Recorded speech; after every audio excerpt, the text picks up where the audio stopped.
The fourth user of One For All is a character who is mostly shrouded in mystery.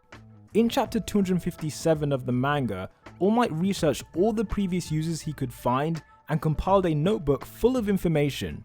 In the words of Bakugo, there was a detailed summary for the 5th, 6th, and 7th users, including stuff like their cause of death and their quirks, but when it came to the 4th user, All Might had intentionally scribbled out some of the details.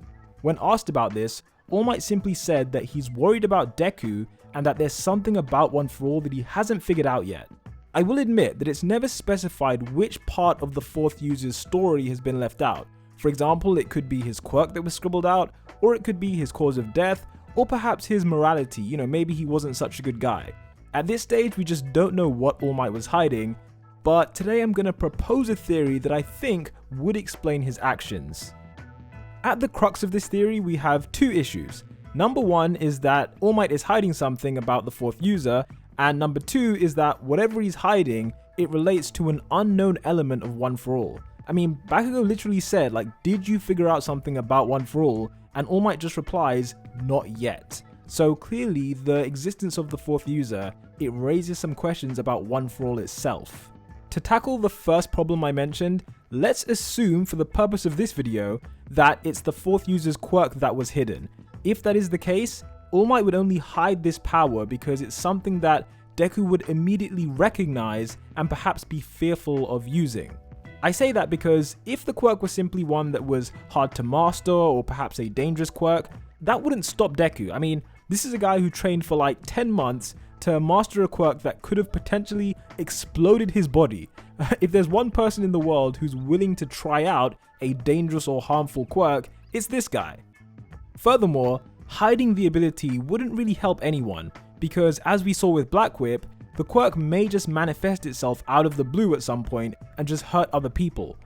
By All Might's own admission, he doesn't want Deku's remaining quirks to just explode out of nowhere, so the only reason he would hide the 4th user's quirk is because it's just a piece of information that Midoriya isn't ready to handle just yet.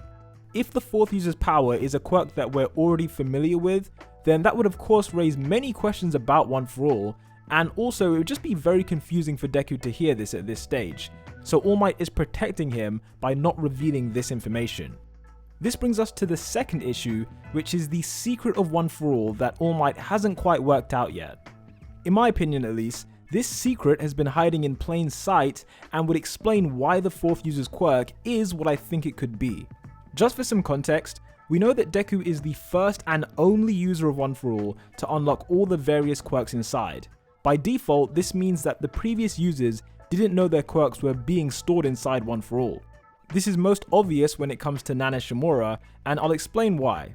In a flashback to All Might's younger days, we see that she passes One For All to him when he was a quirkless teenager, so probably around 14 years old, just before he went to UA.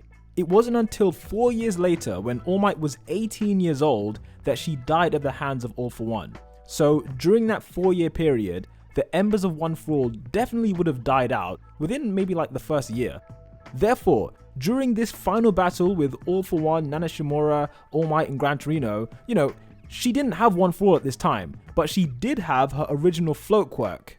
We know this because number one, there's a 0% chance that she would fight All For One quirkless. I mean, how ridiculous would it be to fight a guy with almost infinite quirks with 0 quirks? It wouldn't make sense. So clearly she had float at this time. Point number two, no one knew their powers were being stored inside One For All anyway. So naturally, if you don't know it's being stored, then you're still gonna have your original quirk. All common sense would dictate that during this final battle, Nana Shimura did have float despite passing One For All to All Might. As a direct consequence of that, you guys know what this means, right? There are two versions of this power. One version that Nana Shimura used her whole life, and a copy that was stored inside One For All, all these years, with Deku being the first person to use it. The only thing that makes sense is that One For All's secret ability that All Might hasn't figured out yet is the power to duplicate quirks. Whoever possesses One For All has a copy of their quirk stored inside it whilst they retain use of the original. Nana Shimura is literally evidence of this, because is anyone really going to argue that she fought All For One quirkless? I highly doubt it. Clearly she still must have had float on her side, Meanwhile, in All Might's own body, Float was secretly residing inside the One For All quirk, so there were two copies. All For One's brother is a notable exception for very obvious reasons, given that his transfer quirk is literally 50% of One For All. Without the transfer quirk, One For All doesn't even exist, whereas these other quirks like Float and Black Whip and so on, they're simply bonuses and, copies of the original. But anyway, this secret ability is what brings me to the conclusion of this theory. We've already established that the fourth user had a quirk that Deku just can't be made aware of right now.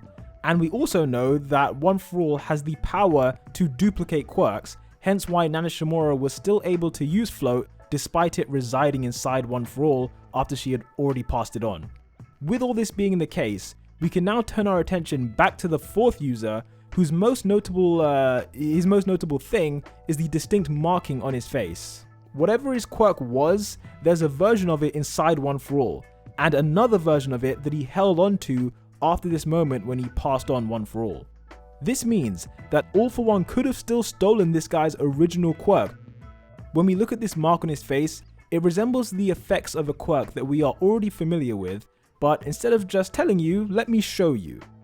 When we compare side by side the marking on the fourth user's face next to the effects of DECAY when Shigaraki activated it for the first time, you can clearly see that the jagged nature of the lines bears a very strong resemblance. On top of that, before Shigaraki ever used DECAY for the first time, he was brought home by this man in a suit who is so obviously All For One. This is backed up by the fact that in chapter 281, it was revealed that Nana Shimura was worried about All For One discovering her family because, in her words, he'd be sure to exploit their connection. Let me say that again, guys. Nana Shimura was worried about All For One finding her family because he was going to exploit their connection. Horikoshi is spelling it out for us here. All For One discovered her family and did exactly what she was afraid of by giving her grandson the terrible DECAY quirk that obviously led to the series of events that we're witnessing now. This is why All Might is trying to keep it secret from Deku for the time being, because one day Deku will unlock DECAY just like Shigaraki. DECAY was originally held by the fourth user of One For All, and due to the nature of the quirk, two copies were made, one which was stolen by All For One and another which is still inside One For All. But of course, that is just a theory. Like I said at the beginning, this is all based on the fact that All Might is hiding the fourth user's quirk. Now, obviously we know he's hiding information, but we were never told specifically that it was the fourth user's quirk that he was hiding. So let's just wait and see regarding that. Obviously, if he's not hiding the quirk and it's something else, then fair enough, this theory is completely redundant. But if he is hiding the quirk, we will see. We will see. Whatever your thoughts on this, let me know down below, and thank you for watching.